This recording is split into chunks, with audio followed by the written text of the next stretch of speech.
Welcome to another edition of Expanding Mind. I'm your host, Eric Davis, continuing our conversations about the culture of consciousness. And conversations is the word, because it seems to me that one of the challenges we all face these days is to try to integrate multiple perspectives, points of view, parts of ourselves, our bodies, our social roles. And it's an incredibly complicated world, as you all know. And the dance of integration is a very tricky one. And one of the great models, I think, for this dance is conversation, social relations, small groups of people conversing becomes a way to both speak a point of view and weave that point of view into a larger network or conversation. One of the great analogies for me in my life for this process has actually been drumming, like being in a drum circle. I'm not a great drummer, but I don't suck. And with a drum circle, it's really interesting because you ideally have everyone has their own rhythm, their own beat. They're putting their own thing out there. And some people aren't saying that much. They're just kind of holding the line. And then you have these great talkers who can weave these stories partly out of their own brilliance, their own expression, their own spontaneity and improvisation, but partly by listening and weaving together different things that different people are saying. So it's this wonderful model of being in society, of being in a world with multiple perspectives, of acknowledging those perspectives, not collapsing them into one point of view, but also refusing to just sort of listen to the beat of your own drum. And I say this as preface to our guest today, Professor Michael Zimmerman. And I first read Michael's work in 1994 when he came out with a book called Contesting Earth's Future, which, though that was 20 years ago now, is still a very relevant book, partly because the various perspectives and points of view that Michael brings into question there, or brings into conversation, I should say, are still incredibly relevant about different ways of thinking about the Earth, human beings, technology, meaning, the purpose of human life, how do we relate with each other, how do we relate with the Earth. And he has a wonderful skill of really sympathizing, empathizing, understanding where very different kinds of people are coming from in their arguments. Right-wing, left-wing, individualist, collectivist, materialist, mystical, across the board. Is this great ability to appreciate points of view, which is something that's been very important to me and it was very inspiring to me in reading his work. And then, critically and intelligently weaving these perspectives, seeing where they interrelate, seeing where they share some points of view, and seeing where they're different and where you have to clarify the important differences. And so while he remains very much a philosophy professor, reasonable, insightful, with deep knowledge, particularly of Heidegger and Nietzsche, who are philosophers that I keep coming back to in my life, and I think are incredibly important figures to wrestle with in different ways and for different reasons. But he's also very keen on parts of thought, parts of experience that are a little outside of the normal academic framework. For us here, and particularly of interest, is his writings on transhumanism, and the ideas, whether it's technologically expressed or different ideas of radical human evolution and some of the philosophical implications there, as well as the work of Ken Wilber. Is that Michael sees his work in line with the larger Integral project in many ways, though not in all ways. And he also co-wrote a book on integral ecology called Integral Ecology, using multiple perspectives on the natural world. And there again, you see this idea, this quest, this challenge of weaving in multiple perspectives without collapsing them to one point of view, but also without just, losing your way in the cacophony from different points of view. So I'm sure we're going to have an excellent conversation. I finally got to meet Michael about 4 years ago at a transhumanism symposium, and it was really wonderful, and I'm glad he joined us today on the show. But before we bring him on, our co-host here on Expanding Mind, Maja Daou. Hey, Maja. Hi, Eric. I was just thinking about this, and when I said it out loud, and I know we were just chatting about Nietzsche before. He's still, I got to say, is of all the philosophers I've read and struggled with, and I have read and struggled with many, that he's still kind of the one, even though it's sort of like what you read when you're 15, you're like, hey, you got to check this out. When I run up to people who haven't really spent time with Friedrich, I'm like, you really got to owe it to yourself. I think you're in this boat as well, right? I am, although I wouldn't say he's my quintessential go-to. He unmistakably leaves an impression. And the thing I've enjoyed most, I think, with him in particular is the hookups between his philosophy and how he lays it out and how he describes it with these universal themes involved in religion. This process that is involved in almost all the occult material, a lot of the people who created scientific method, who come up with, how to think, basically. So whenever I see someone and they're talking about those themes in terms of, defeating the animal, rising to the conscience, and, doing this whole alchemical process, I just know they're on to something correct. So he definitely is included in the club.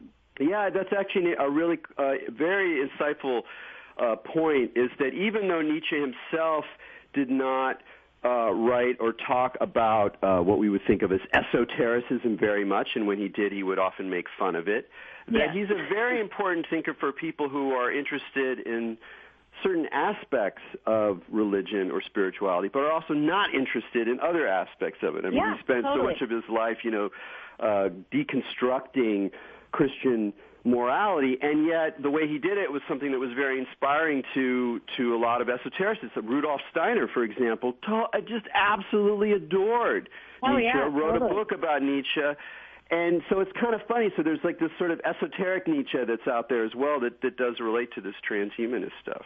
Yeah, I think so too. Great. Well, with that, let's bring Michael onto the show. Michael, thanks for joining us on Expanding Mind. It's great to be here, Eric and Maja. Cool. Well, I'm a little at loose ends because I have this long list of topics that I would love to talk to you about, and I can't really decide. I guess since we started off talking about transhumanism, and I know that you've written some recent articles about that, and they're well worth checking out online. And I know also you've been tracking this for a long time. So I'd love to hear a little bit about what first got you interested in these ideas, maybe how your sense of things, how they are now, how they perhaps changed a little bit, and why they remained philosophically so compelling. Well, this is a lifelong project, I suppose, so I'm going to have to cut it down a bit in order to make it fit into your show. But I got real interested in issues surrounding technology back in the 60s and 70s, mainly in connection with the consequences of industrial technology for the natural environment. So I found that Heidegger had a lot of interesting things to say about all that, and I wrote some essays in the 70s about Heidegger and deep ecology. In fact, I'm right now finishing up an essay for a journal called The Trumpeter, which is the deep ecology journal celebrating its 30th anniversary. And I was just going really through, it's kind of a retrospective. I'm going through the changes I went through in the last 40 years in regard to my thoughts about not only about environmentalism, but also about modernity, which is responsible for industrial technology. And that, really brings up, in a way, this whole issue of perspectives and Nietzsche, about which you were speaking a moment ago. Maybe we can return to that. But so I did a lot of stuff in the philosophy of technology, but in the 90s, I really spent most of my time, and also in the early part of this century, working on environmental issues, environmental philosophy. And then one day, I think it was in 2007 or 6, I forget, it was around Christmas, I was vacationing down in the Florida Panhandle, and I happened to go into a small bookstore on the beach. You know, a philosophy professor cannot resist a small bookstore on the beach. There on the bookshelf was this book, which was practically throbbing with its intensity, and it was Ray Kurzweil's book, The Singularity is Near, When Humans Transcend Biology, is the subtitle. And so I bought it and read it and was completely blown away, because there was this whole discourse going on for the past 10 or 20 years, which I had not followed very much, about trans and posthumanism. And these themes echoed with me, because there's a theme of posthumanism as well in so-called continental philosophy coming out of Nietzsche and Heidegger and so on. But there are two very different conceptions of posthumanism. And maybe that's something we can talk about. Yeah, that actually seems like a really good point to maybe clarify. And one way that I've been thinking about, maybe this actually confuses things a little bit, but I was thinking about this distinction that you've made, that you pointed out when you look at the question of the transhuman in the sort of technological singularity sense, where there's this sort of overcoming, and a lot of transhumanists will reference Nietzsche. They'll talk about the übermensch. They'll talk about this idea of man is just a bridge between the ape and the Superman, and now we have the capacity to make ourselves into Superman, maybe through biological extensions or through downloading ourselves to computers or robots that then can go out and live forever, whatever. We're sort of familiar with these visions, and in a way there's a resonance, but in a way there's something very different that's happening with Nietzsche and the übermensch, and particularly through this idea of contrasting Nietzsche's vision of the overman, the übermensch, and the last man, which people don't think about enough, and I know that you've written about. So I don't know whether that confuses the issue, but I'm going to throw that out there. All right. Well, it's a good question, a good topic for conversation. You know, Nietzsche, as you were suggesting, is a very attractive and also repellent figure, because he's so brilliant and says fabulous things, but also says awful things, which are difficult to reconcile with at least my commitment to something like democratic principles. He was not interested in any of that. And nevertheless, he makes important criticisms of, I suppose, modern democracies. But a lot of, not all trans/posthumanists call on Nietzsche. Kurzweil is more, he doesn't use Nietzsche very much, I think, probably for good reasons. But in Zarathustra, when Nietzsche's in the prologue or the introduction to Thus Spoke Zarathustra, Nietzsche speaks about the human being as walking a tightrope across an abyss. Behind the human is the ape, and what lies ahead is the overman, and that the human is something that must be overcome, and going under. If the humanity will go under in order to allow the overman to emerge, that's really our highest calling. Now, it's not hard to see how you could put this to good use in terms of techno-posthumanism, because you can say, well, look, Nietzsche, in his own vocabulary, was anticipating what we're saying, that what we're doing with modern technology and artificial intelligence and supercomputing is we're preparing the way for forms of intelligence and forms of really post-human life.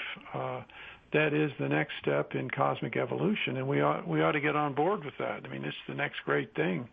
Why stand against it? But Nietzsche was. I don't think Nietzsche would have been necessarily on board with this program, since he did not. You will not find a lot of reference in that book or any of his books to how technical enhancements can provide a way to get to a new type of humanity or post-humanity. Well, and that's the problem I have with the with the transhumanists appropriating Nietzsche's work in that fashion is because if you look at what he's talking about there, you know, with the Überman, this is something that is talked about all over the place in other areas in similar ways. They might use different words, right, like superego or conscious or higher self or HGA, as Aleister Crowley calls it, or, you know, there's so many different words for it. So I feel like the transhumanists aren't even understanding what he's talking about. And what he's talking about is something that has been talked about before. It has been accomplished by human beings before, and with absolutely no technology. So we're talking about something supposedly, if you believe stories of some of these mystics or religious figures, they have in fact accomplished this feat using no technology whatsoever. Except the technology associated with spiritual practices, and those are real technologies. Right.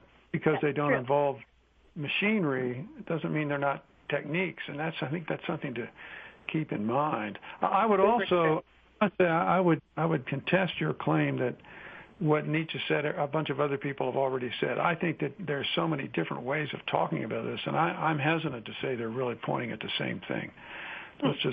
So I would like to bracket that part of what you were saying, because I'm not so sure.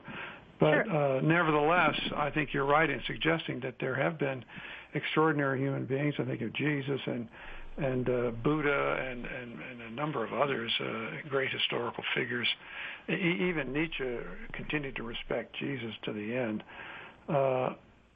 who achieved extraordinary feats of consciousness evolution, which there's a reason why these figures have retained their influence for thousands of years. They were incredible human beings. And one of the things that I've been thinking a lot about in connection with Nietzsche, you know, Nietzsche is writing at the end of the 19th century, and what comes before him is Marx and Feuerbach and Hegel and Schelling and all these people in German idealism and so on. And I want to put this out for you and your listeners, where Nietzsche might be coming from. You know, back in this has to do with Christianity, and I know, Erik, in your book, Technosis, you deal a lot with the underground psychological and spiritual yearnings that are still at work in a supposedly, you know, secular, scientific, modern world.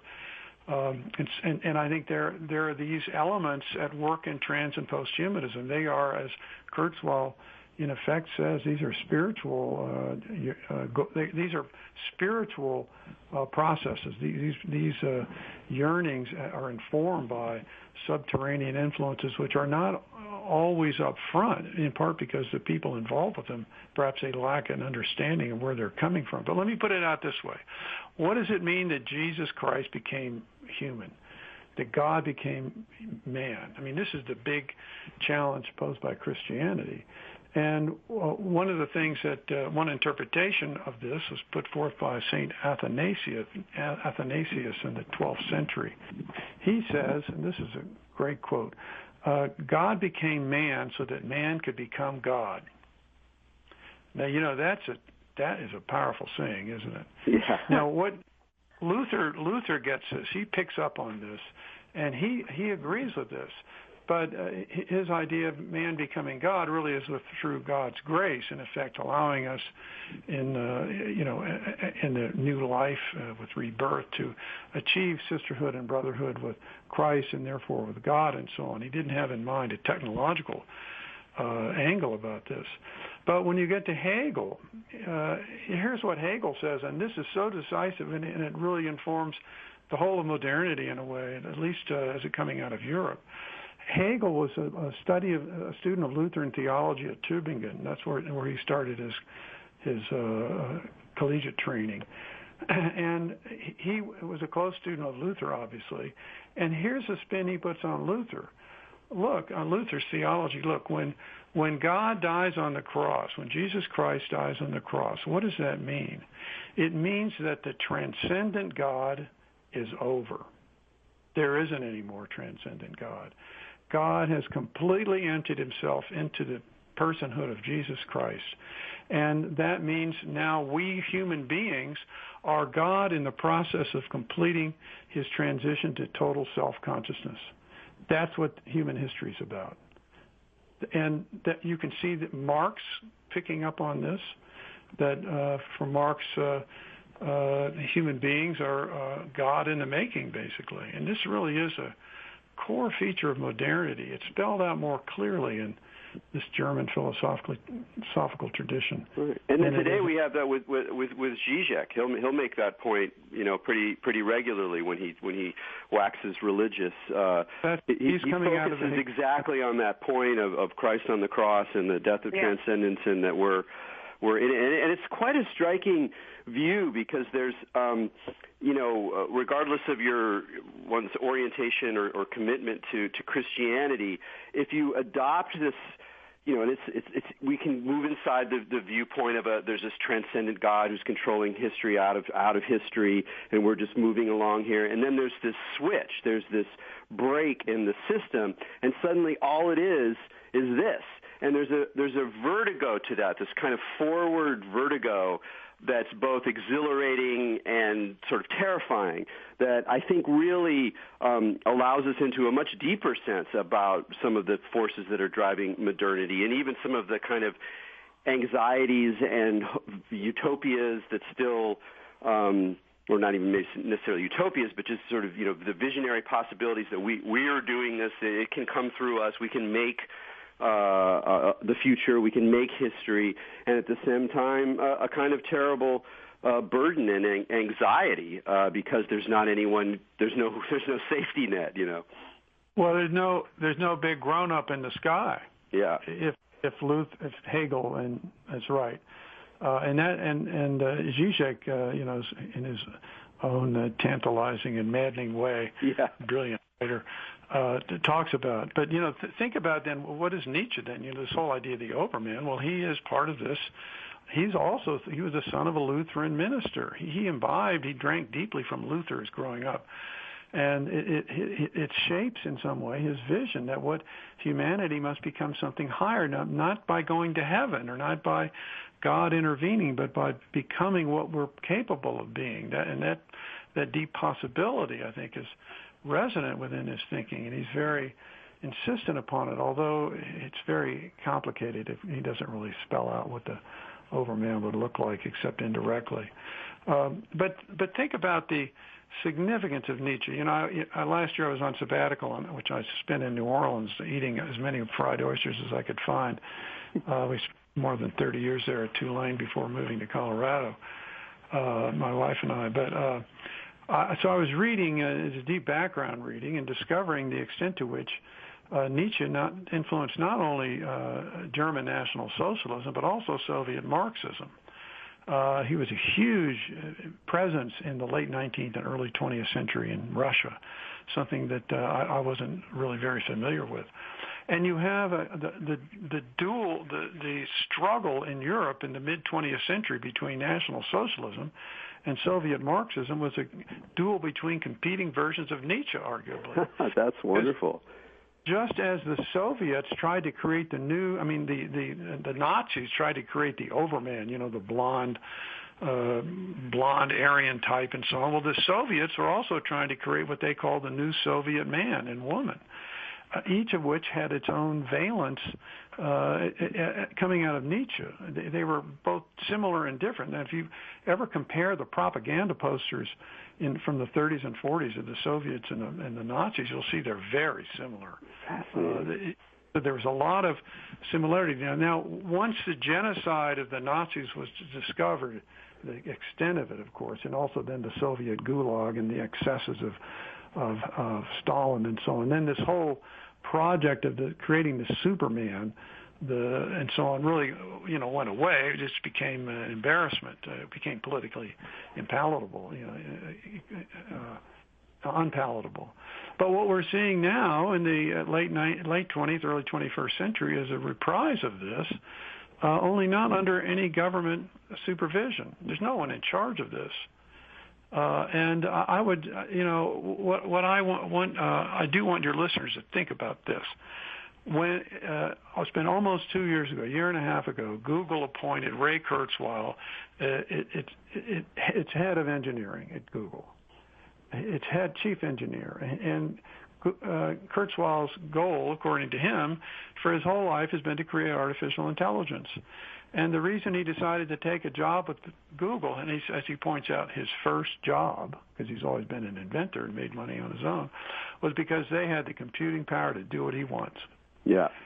We have individuals and corporations acting without our permission, without really consulting us, spending their profits on extraordinary goals, the consequences of which are quite unpredictable, but are in line with this idea of humans becoming godlike.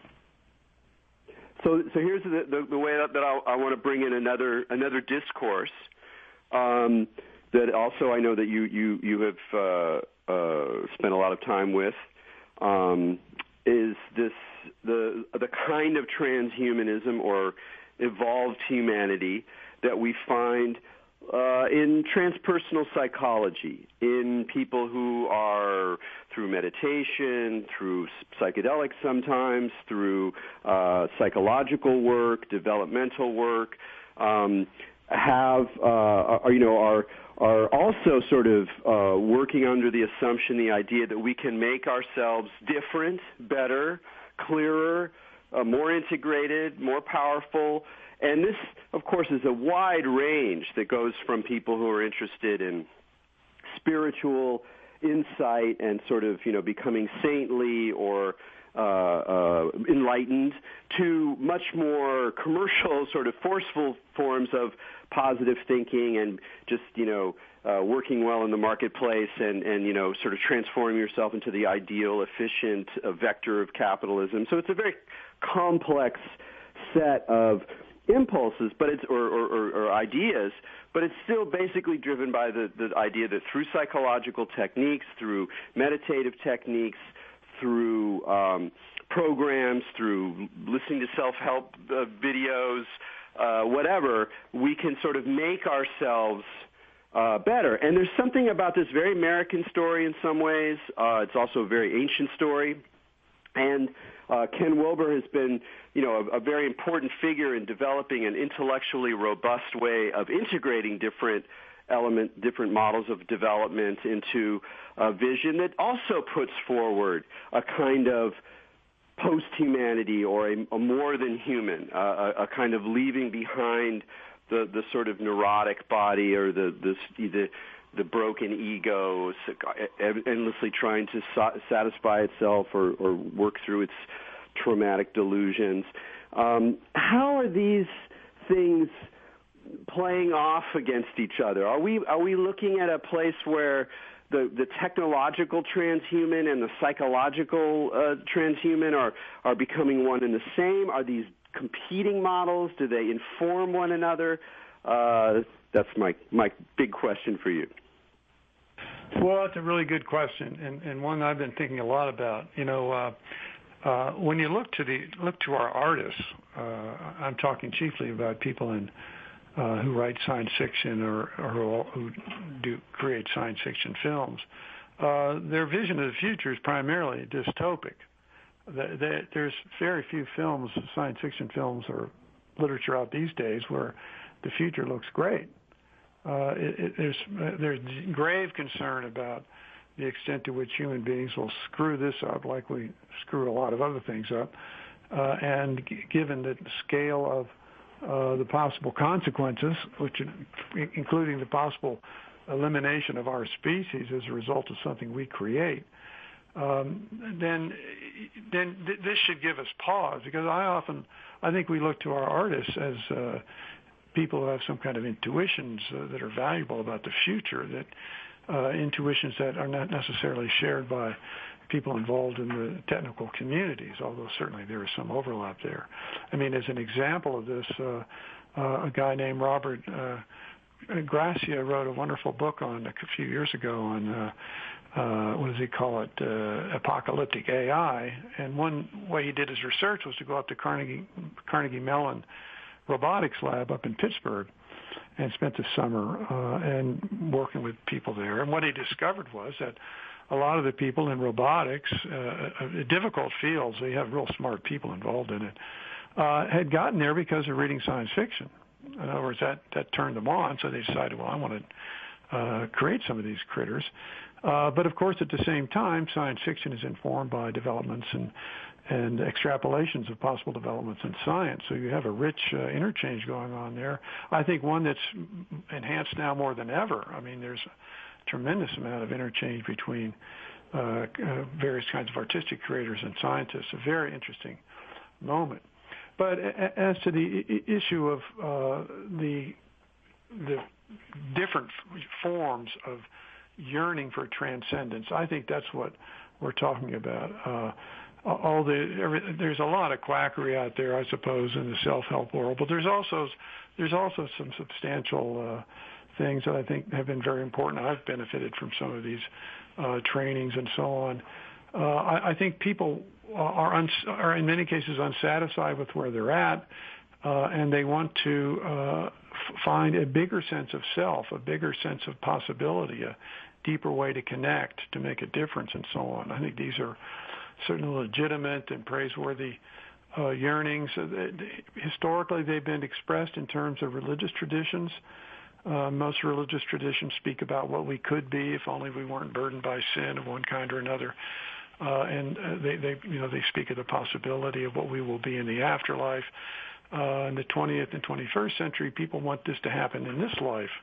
It's what there's a wonderful phrase developed by Erik Voegelin, a famous political philosopher in the 20th century. He spoke about the term he used was the immanentization of the eschaton. Now, that's a mouthful, but the eschaton is the ultimate goal of history. And to say that you're immanentizing it means that, as in the case of Hegel and Marx and others, you no longer agree that there's a transcendent domain. That domain is now empty, according to these people.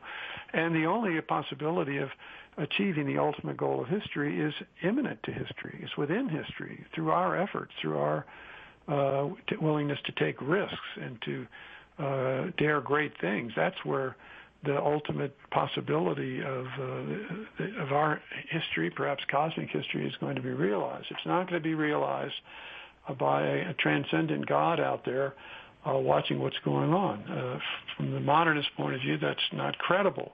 I'm not saying that that's correct, because even Nietzsche said, when he says, God is dead, he wasn't talking about the transcendent deity. If there is one, that would not be affected by Nietzsche's pronouncement. What Nietzsche was talking about was a belief in such an entity, which has guided history for so long. He says that belief is no longer credible.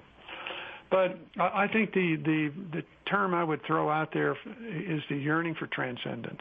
Great. Well, we're going to have to. That's a great place to end for the moment. I have questions bursting in my brain. We got to take a break here. You're listening to Expanding Mind on the Progressive Radio Network with Erik Davis and Maja Daou. We're talking with Professor Michael Zimmerman. We'll be right back.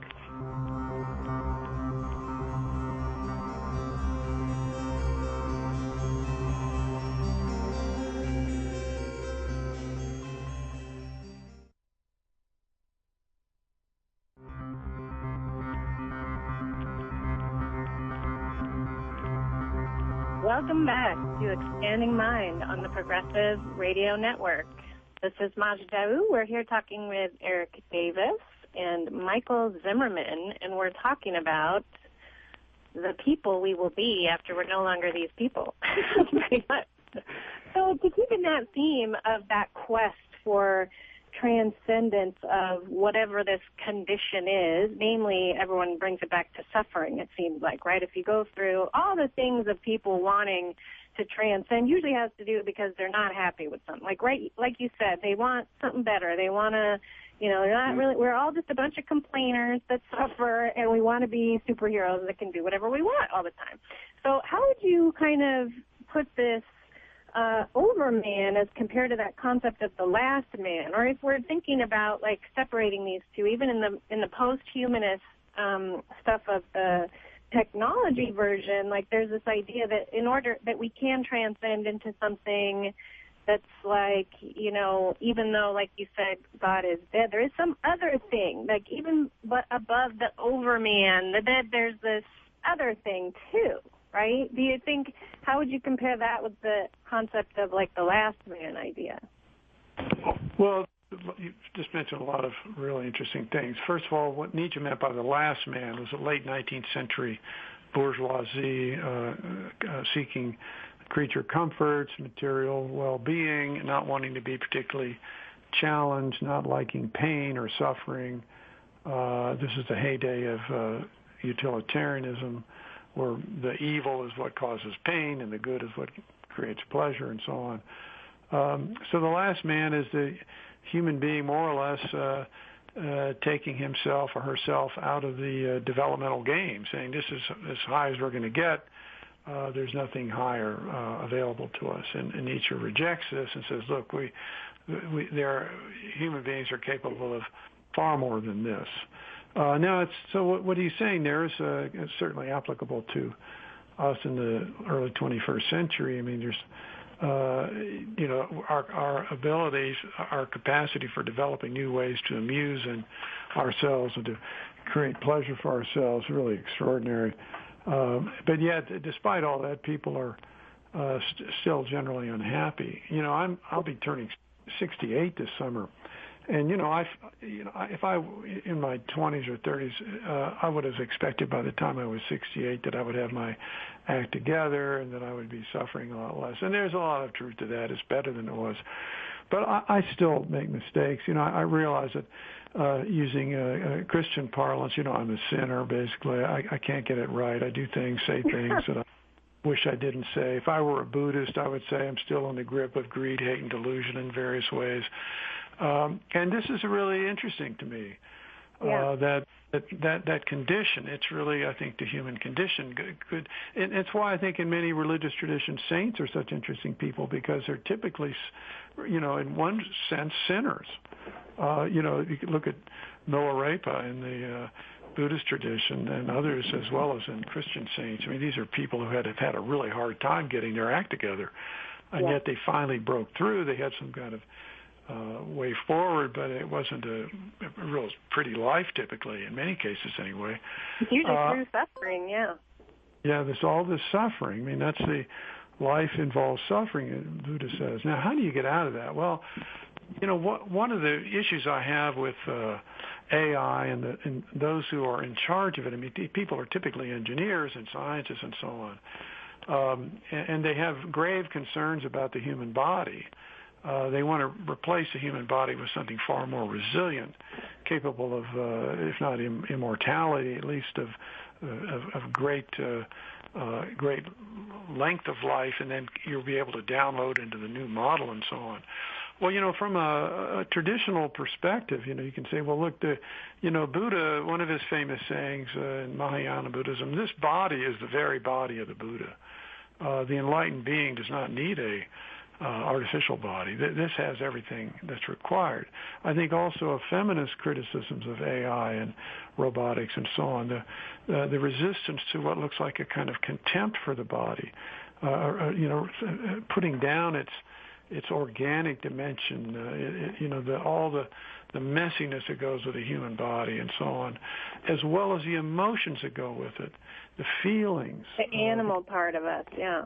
The animal part, and also the human animal, where suffering of various kinds comes from incredibly small slights. The smallest little thing someone might say can really wound us and so on. What would it be like not to be like that? What would it be like just to be a super intelligent and highly conscious, but with none of those emotional pangs, or as well, for that matter, none of the joy, the ecstasy that goes with, and sometimes being human.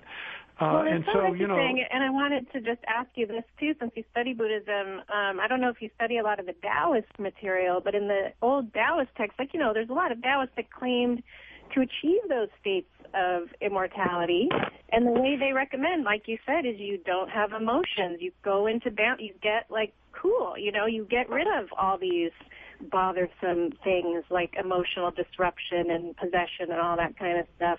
And one of the main ways the Taoist alchemists do is they eat metal. So it's interesting, like you just said, that transhumanists think the way to get out of this is somehow involved with machines, and that here we have this possible contingency of people that do it. And how do they do it? They're eating these weird metals and doing that. Well, I have never heard that. I would send me some information about that, and I'll see if I can order some from my organic food store here.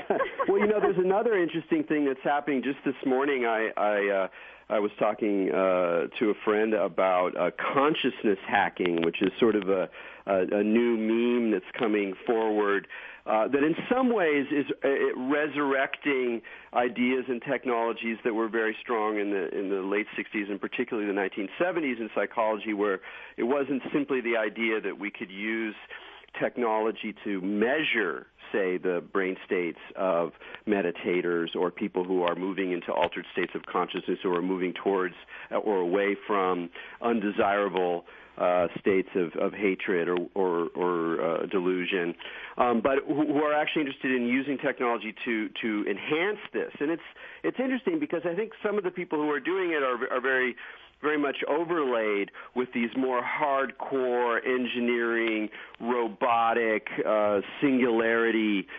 I would say more masculinist kind of culture, but this is a slightly different quality because it's about using technology not so much to amplify as to feedback, and in a way it speaks to this idea that we already have, this body is the Buddha body. We already have the capacity for these states within us, and that what technology can do can help sort of reflect it or remind us or direct our own capacity to do it. And so it's a very, what happened to me when I watched it just on an emotional level, and this is sort of my question to both of you, is on the one hand, and they had a quote from the Dalai Lama that was like, if there was a chip that I could paint, put inside me without causing harm or without reducing my critical faculties or intellectual capacities, that would, that would allow me to overcome these terrible habits or whatever, I would do it. And it was this weird moment of like, half of me is like, that's so beautiful. It's just in time. We have.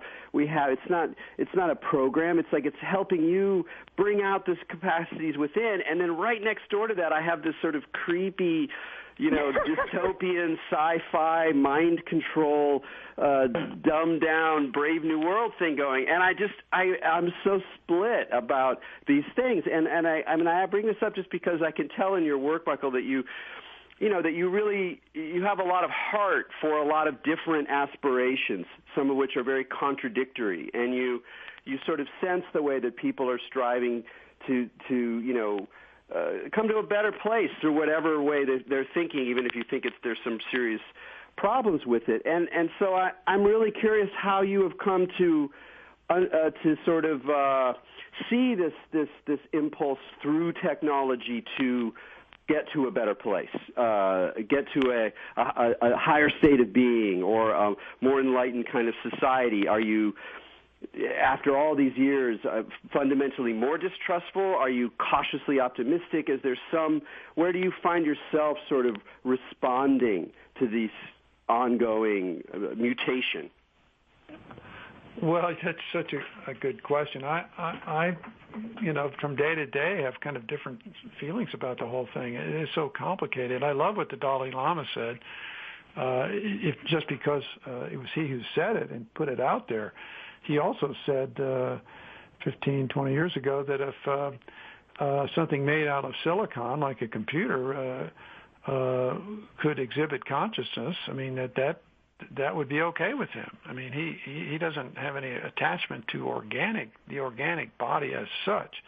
What's important to him is consciousness, sentience, and whatever substrate on which that can be embodied is okay with him. So in a way, I wasn't surprised about this, this chip idea.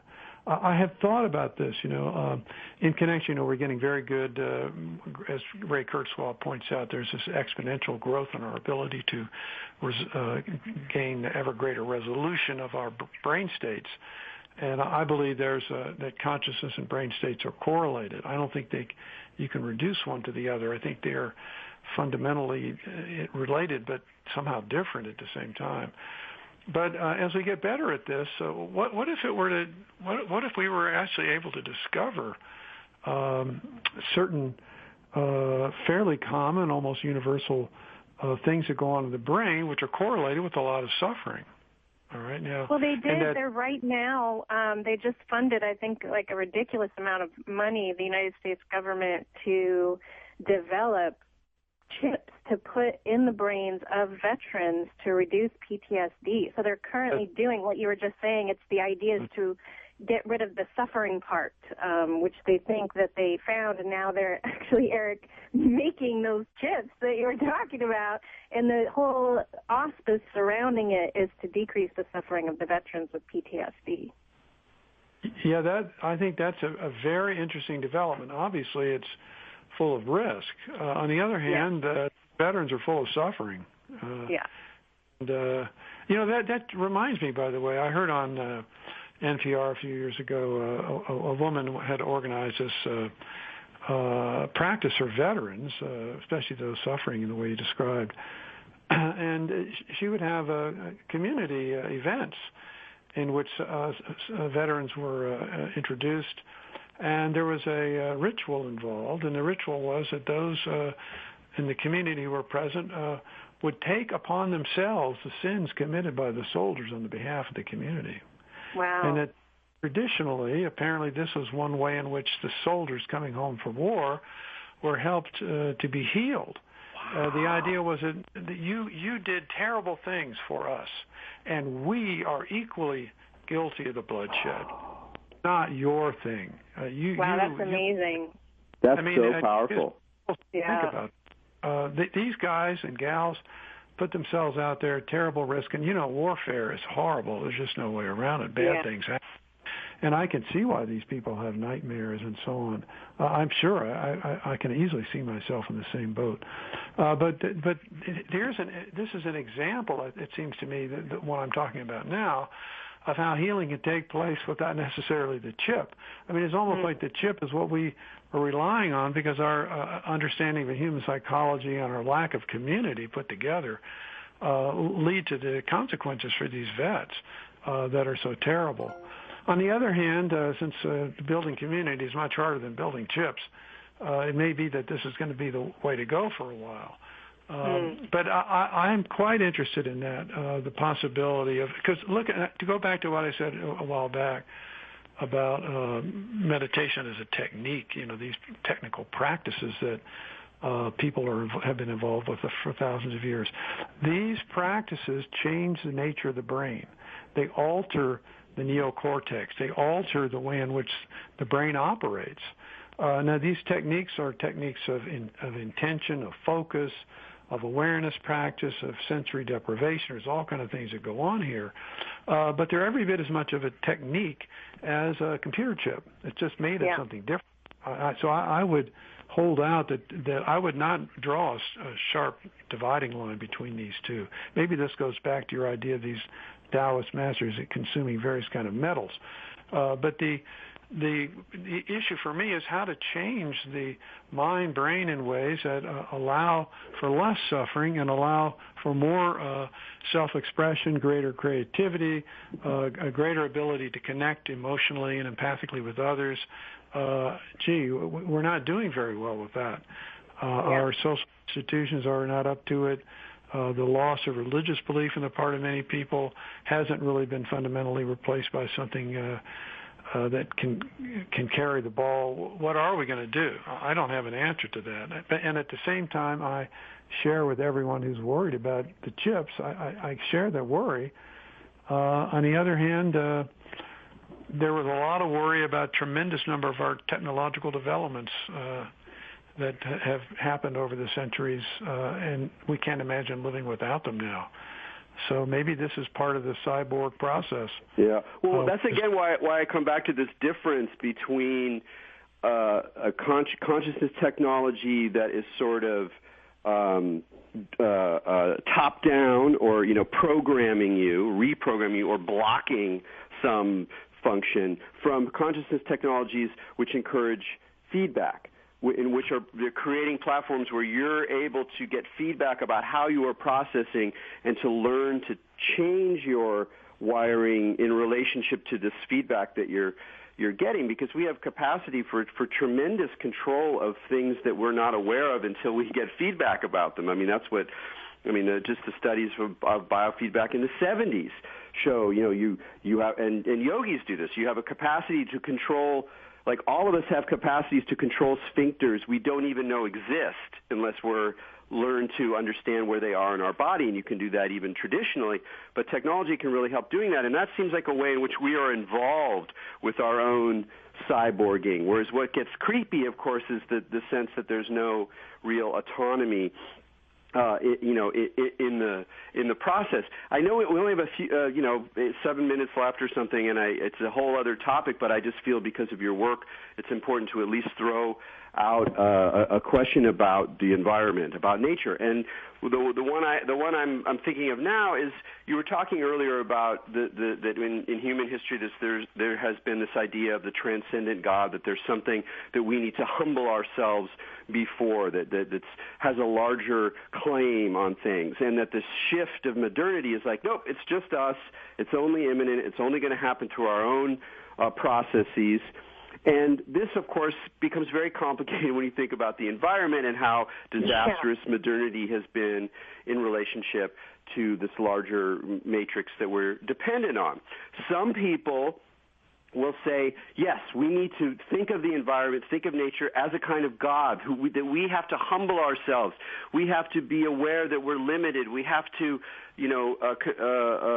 question our own desires in relationship of this larger framework. And you see that kind of religious spirit in environmentalism very deeply, very deeply. And there's another school that's like, nope, we're still just in history, folks. We have to take responsibility for it. There's a religious idea that we need to humble ourselves before some larger natural force is actually just getting in the way of us managing the problem that we have. And that's maybe a simplistic division, but I think it's a significant one, and people have to find their way around that. How do you feel about that? How do you work your way through that conundrum? That's a great question, and something I've been working with this essay I'm writing now. And because I was heavily involved in deep ecology for many years, and then kind of moved beyond it because it not only did have a kind of anti-anthropocentrism, but sometimes actual hatred of the human in a way, because we're these messy, selfish, smart beings who are constantly causing problems to nature. But let's talk about this for a minute. First of all, there's something incredibly bizarre about human beings. We are really weird compared to other animals. There's just no way around it. We are a sick animal. This is what Nietzsche was talking about. He said, look, consciousness brings with it this kind of pathology. If you have a pet, have you ever seen your dog throw itself up against the wall walking down the hallway and say, holy moly, what am I doing with my life? I can't go on like this. They don't do that. The dogs and cats and animals, they're wonderful. And it's not that they're lesser. They're really different than us in many ways. But there's something that human beings bring on the scene. And many of the most ancient stories, creation stories and myths and so on admit this, that something is strange about the human being. And so, my current thought about that is, look, this planet did fine for billions of years without that. And 99% of the species that ever existed are dead. They're extinct, all right? So this planet's had a long run without us messing around in it. And in a way, it's our turn. That's what's happening. There may be people who don't like that, but we are the animal in charge of the planet right now. And here's the question we have to pose to ourselves. What kind of planet do we want? Do we want a planet that's nothing but, highways, paved everything, and where there's no forest left and there's no wild species and everything's totally managed. Well, most people would say that, no, that I don't really want that. What most people want is material well-being and, technological advance and opportunity for making a difference. I mean, they want a human playground where they can feel significant and where they themselves and their families are taken care of well and materially and possibly spiritually as well. That's what's happening right now. I don't see any way around it. We're not going to curb it. We're not going to have some kind of deep ecology curbing of this human desire to invent, create, to be powerful. That's what we're like. The most we can do, I think, is to do our best to remind ourselves of the consequences of what we're up to. That's one reason the environmental movement has been so important, because it pointed out, look, if you keep doing that kind of thing, there are really going to be bad consequences. And the way the world is run now, especially in the developed countries, is so much better environmentally than it was when I was growing up in the 60s. There's been huge positive improvements made possible by environmentalists holding industrial modernists' feet to the fire, basically saying, like, you can't keep doing that. So you need the environmentalists there as a reminder of there are limits to what we can get away with right now. And we have to proceed with an awareness that we're biological beings, at least for a time, and we're dependent on the biosphere, which we need to take care of and respect. Well, you know what, Michael? That sound that we hear in the background is not the end of humanity, but the end of the show. So I just wanted to thank you so much for coming on Expanding Mind and talking to us about this stuff. Yeah, thank you. Thanks for inviting me. And you guys can just search his essays online. You just put in Michael Zimmerman, and there's some really good ones on integrallife.com. So check out Michael's work. From me and Majid Ali out there, keep your minds open.